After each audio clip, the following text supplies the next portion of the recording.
All right. So today we're diving into something I think a lot of us struggle with, Yeah. negative thought patterns. Absolutely. And, we all get stuck in them. Right. Oh, yeah, for sure.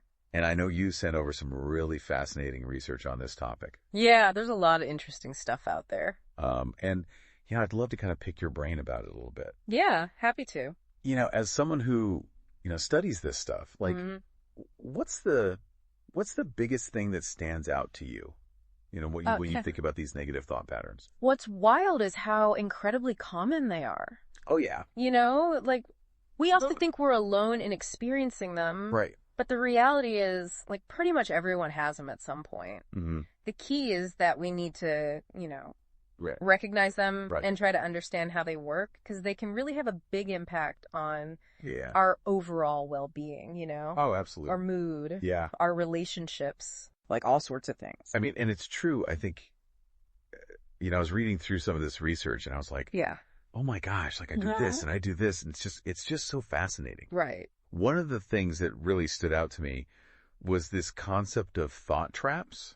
Oh, yeah. Like they get you every time. It's like our brains are kind of wired for negativity in some ways. It's like, yeah, we've got these default settings that just lead us straight into those negative thought patterns. Yeah. And they can be so sneaky, like you don't even realize it. Totally. It's like one of the classic ones is all or nothing thinking. Yeah. Right? Where you see things in these like extreme black and white terms. Right. So like say you miss a deadline at work. Right. Instead of thinking, okay, I messed up, I can learn from this, a more balanced thought. You're like, oh, I'm a total failure. Yeah. I'm terrible at my job, and that kind of thinking. It just sends you down this spiral of negativity. Totally. And it can be really tough to climb out of that once you're in it. Oh, for sure. For sure. And another one that's no. really common. I've definitely been there. Yeah, we all have, right? Yeah. Oh, yeah.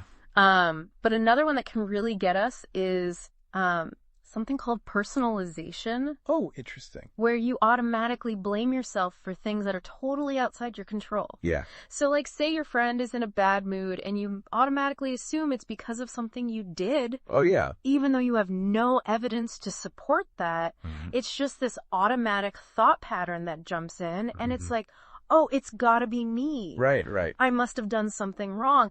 And that can be really, it can lead to a lot of unnecessary guilt and anxiety. Absolutely right. And, there's so many other thought traps out there. Yeah, but Catastrophizing, where you What? always imagine the worst case scenario. Should statements where you're constantly beating yourself up oh, yeah. with like, I should have done this, I should have done that. Yeah. It's like a never-ending cycle of self-criticism. It's so true. But, one that I find particularly interesting, and I think a lot of people can relate to, is this idea of mind reading. Oh, interesting. Have you ever found yourself What is it? assuming you know what other people are thinking? Oh, yeah. All the time. Right. Oh, It's yeah, like yeah. you're in a meeting and someone's frowning Yeah. and you automatically jump to the conclusion that they're jubbing you or they're thinking negative thoughts about you, Right. even though you have no idea what's actually going on in their head. Right. It could be they're just having a bad day or they're thinking about something completely unrelated to you, Totally. but our minds can really, fill in the blanks with these negative assumptions. That's so true. That's so true. And that can really impact how we interact with people and how we feel about ourselves. Yeah. And it's funny because, you think about like, I find myself, and I'm sure a lot of people listening do too, like Yeah. you get stuck in those thought loops. Oh, yeah. Whereas like the same worry or the same negative thing just keeps playing on repeat in your head. Like a broken record. Like a broken record. Yeah. That And it's exhausting. It's exhausting. Yeah. And that's actually a specific kind of thought pattern, too. Oh, is it? What's that called? Yeah, it's called rumination. Rumination. Okay. And it's incredibly draining. Yeah. Because we're just fixated on this problem, Right. replaying it over and over and over again. Right. But we're not actually moving forward or finding solutions. Yeah. We're just stuck. stuck. Yeah. Exactly. And it's like, it can really trap us in this cycle of negativity.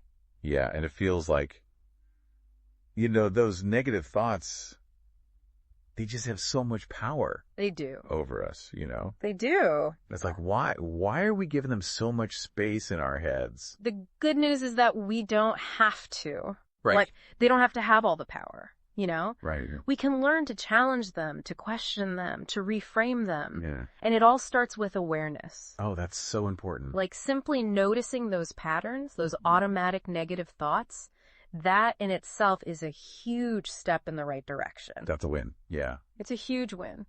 So it sounds like, I mean, just from like even what we've talked about so far, like it's so important to just pay attention to what's happening up here. Absolutely. Right. Like become aware of those thought patterns that are running in the background. And Yeah. once you start to see them, you know, Yeah. it's like, oh, there you are again. Right. You can start to question them. Right. You can start to challenge their validity. Absolutely. And you can start to choose different, more helpful thoughts. I love that. And, you know, and there are specific techniques we can use to do that. Oh, I bet. Yeah. There's cognitive behavioral therapy, mindfulness practices, Right. all sorts of tools and strategies that can help us rewire those negative thought patterns. And I think that's such an important thing to remember, right? Yeah. Like, it's not like you're stuck with these Exactly. thoughts forever. It's not set in stone. Yeah. You can change them. Right. You have the power to change. You have the power. Yeah. It's not easy. It takes effort. Yeah. And it takes practice, but it's absolutely possible. Right. It's a journey. Yeah. So for all of you listening out there, I mean, I think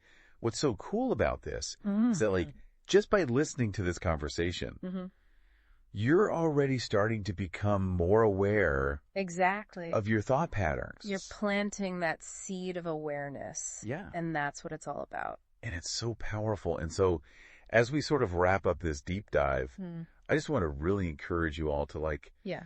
think about what are those go-to negative thoughts that pop up for you? You know, like, what are the things that you find yourself kind of ruminating on or getting stuck in those thought traps with? Absolutely. You know, maybe even jot them down. Just having that awareness, Yeah. I think, is so powerful. It's a huge first step. Yeah, a huge step. And, you know, don't be afraid to question those thoughts. Yeah. Like, really ask yourself, is this true? Is this helpful? Is this serving me? I love that. I love that. And if it's not, start exploring different ways of thinking. Yeah, yeah. That's how we break free. Absolutely. And I think the thing that's so exciting about all this, you know, we've been talking about how common these negative thought patterns are, Yeah. how much they can kind of take over our thinking. Right. But the thing is, like, there's hope, Absolutely. you know? Like, we can actually learn to manage them. We can retrain our brain. We can retrain our brains. We can create new, more positive pathways. And it's not like an overnight thing, but It's a journey. it's a journey. Yeah. But it's a worthwhile one. It is. Because ultimately, Yeah. you know, our thoughts shape our reality.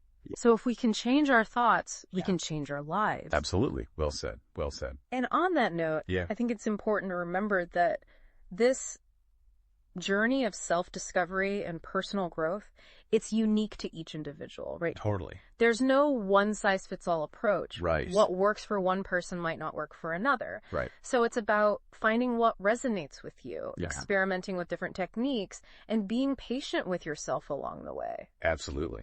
It's all about progress, not perfection. Well said. And, you know, I think something to keep in mind is that sometimes, you know, these negative thought patterns, they can be a sign of something deeper going on. Oh, that's interesting. Yeah, like maybe there's some unresolved trauma or some underlying mental health issue Right. that needs to be addressed. Yeah. So it's important to be compassionate with yourself. Yeah. Seek professional help if you need it. Absolutely. And to remember that you're not alone in this journey. That's so important. You know, there are people who care about you.